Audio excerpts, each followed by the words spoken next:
You mentioned argon and wasm and the Amanita muscaria mushroom, and there's a real history stretching back several decades, right? Or I guess over half a century now, of ideas around the link between the Amanita and religion. Yeah, it even goes further back than that. Well, I think the real catalyst for the whole discussion came in the late 60s, early 70s. In 1968, Gordon Wasson published his masterpiece, his masterwork, Soma, the Divine Mushroom of Immortality, that said that the mysterious plant god juice of the Hindu Rig Veda, the oldest of the Vedas, composed in the Sanskrit about 3,500 years ago. And this was a strange plant. I mean, it had no bark, it had no leaves, it had no seeds, it had no trunk, no branches. And when the Rig Veda was translated into the English and French and German, scholars puzzled, what could this be? Because a whole, one of the 10 mandalas that compose this incredible poem cycle that the Rig Veda is, over 10,000 verses, were dedicated in praise of Soma.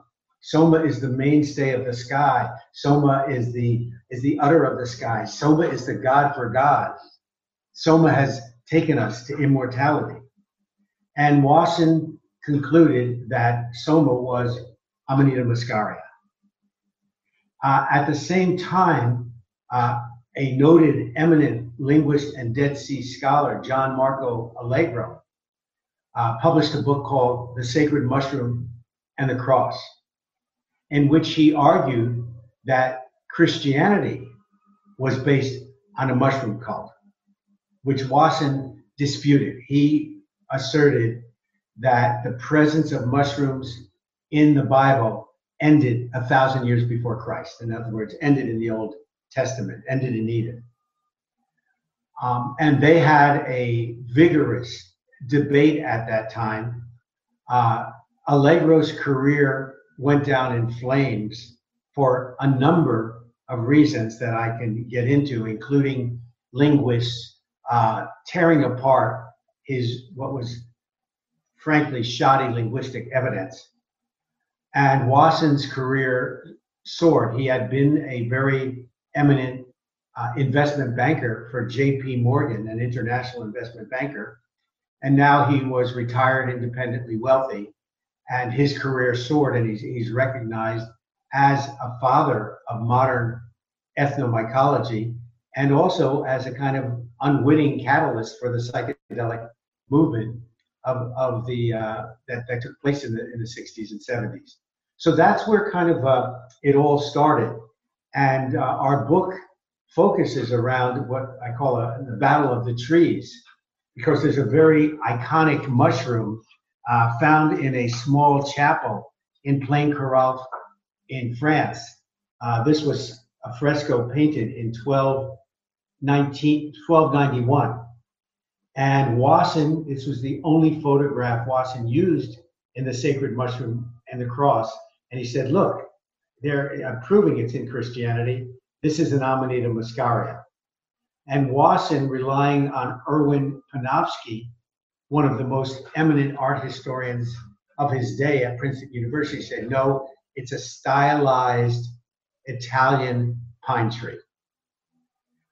So because of all the flaws in Allegro's work, he kind of lost that debate, but it has now been revived by myself, by Jan Irwin, by the eminent classical scholar Carl Rook, who with Wasson and Albert Hoffman, the discoverer of LSD, identified the secret potion in the Greek Eleusinian mysteries that were practiced for nearly 2,000 years, that was based also, that ritual of Eleusis, the Eleusinian mysteries, was based on a LSD-like fungal growth.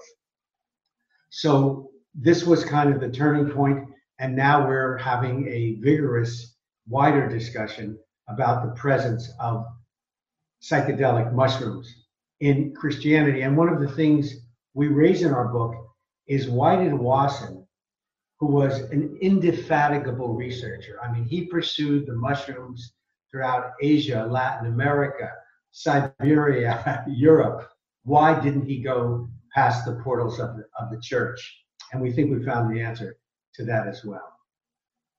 It might be worth diving straight into to that, the answer that you found. Well, what some people think it was because Wasson's father was a minister. We don't think so. What we found, and this was documented in a book of tributes to Gordon Wasson called The Sacred Mushroom Seeker, edited by Thomas Riedlinger. And in it, Riedlinger, who wrote an essay in the book, The Sacred Mushroom Seeker, was curious, why would J.P. Morgan, a prestigious, white-shoed investment banking firm, allow Wasson to do something as iconoclastic, eccentric as explore mushrooms? So he interviewed other vice presidents who worked with Wasson at J.P. Morgan, including a gentleman by the name of DeWitt Peterkin. And he said, and it's quoted in the book, a lot of people don't know that J.P. Morgan was a banker to the Vatican. And Gordon was our representative. In fact, Gordon had meetings with the Pope. Wasson never revealed this in anything he ever wrote. And his position that there are no mushrooms in Christianity prevailed, and given the preeminent authority that he had in the field, sort of put a damper on scholarly investigations into psychoactive mushrooms in Christianity for almost half a century. So it's almost as if the chief climate denier turned out to be on the Exxon payroll. And it's not simply a question simply of respect for the church, but Wasson could very well have been under, as is very common in the investment banking world, confidentiality agreements, not to reveal his client. So in other words, if that were the case, he would have had a real conflict of interest that should have at least been indicated in some way. Right. And so just to linger on this point for anyone who's less familiar with his work, you have, as you say, he was a vice president at JP Morgan, this investment banking firm. He is the person who, the first Westerner to try psilocybin mushrooms in Mexico, brings them back to the West, becomes this, as you say, the kind of eminent scholar of ethnomycology, use of mushrooms in cultures and religion, does this work, as you say, on Soma, the Rig Veda, the oldest spiritual text we have, the foundations of Hinduism, what is this sacrament, and seems to suggest it could be Amanita muscaria.